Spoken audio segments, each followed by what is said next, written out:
Salut à vous mes ninjas, j'espère que vous êtes en forme. Les amis, la semaine dernière j'ai tenté de créer une nouvelle recette de poulet curry coco et oh là là là là là là là là, ça déboîte. Du coup je me suis dit je vais partager ça avec vous, je vais vous en faire une vidéo et c'est pour ça qu'on se retrouve aujourd'hui dans ma cuisine. On va vous montrer comment cuisiner des patates douces et comment cuisiner un poulet curry coco. Et bien sûr tout ça en restant très simple. Premièrement, les patates douces, bien qu'elles s'appellent patates douces, ne font pas partie de la famille des pommes de terre et ne sont donc pas à confondre avec ces dernières. La patate douce appartient au convolvulacées et la pomme de terre appartient aux solanacées.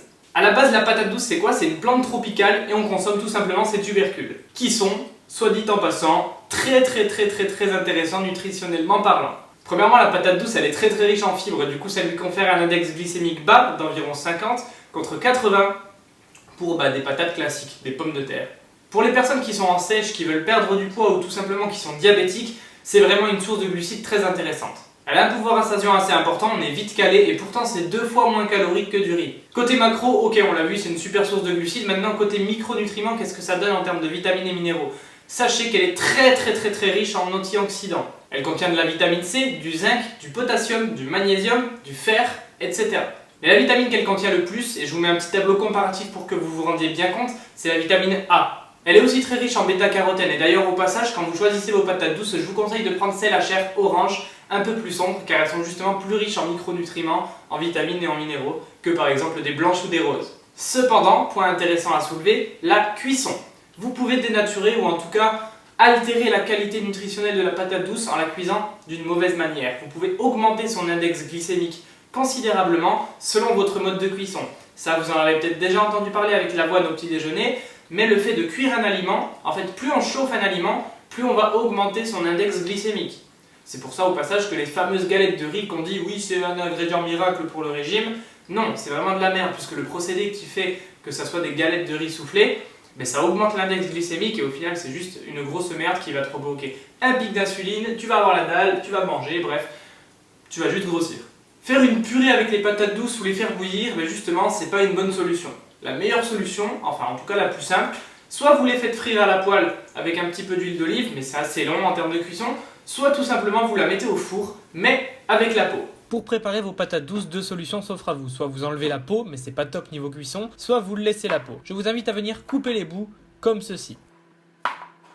Ensuite, vous avez le choix de la couper soit en 2 si vous avez laissé la peau, soit en petits morceaux si vous avez enlevé la peau. À vous d'essayer et faire selon vos goûts. Maintenant, recouvrez votre plaque de cuisson d'une feuille aluminium et venez disposer vos patates douces, quelle que soit la taille de vos morceaux.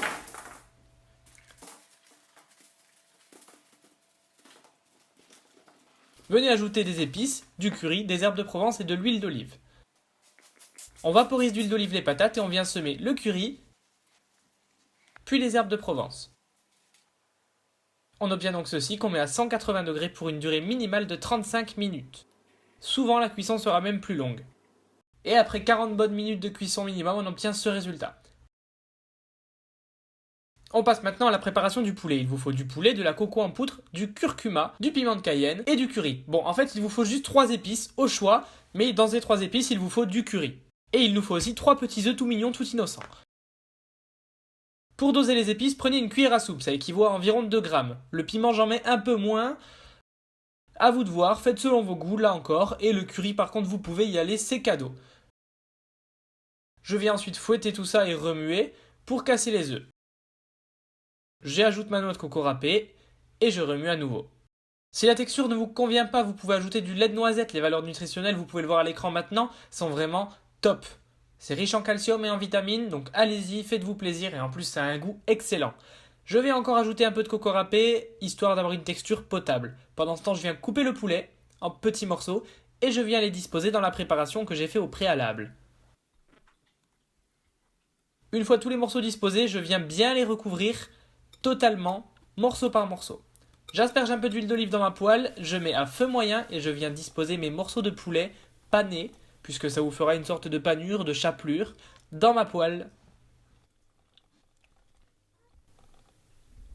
Et ensuite 2 solutions, soit vous les laissez comme ça et vous obtiendrez une légère chapelure croustillante, soit vous êtes gourmand et vous ajoutez le reste de sauce, de chapelure, et ensuite vous venez mettre un couvercle pour laisser cuire à feu doux un couvert pendant une bonne dizaine de minutes. Ainsi le poulet sera beaucoup plus tendre et vous obtiendrez cette texture magnifique. La coco sera bien présente et le curry aussi. Vous allez vous régaler.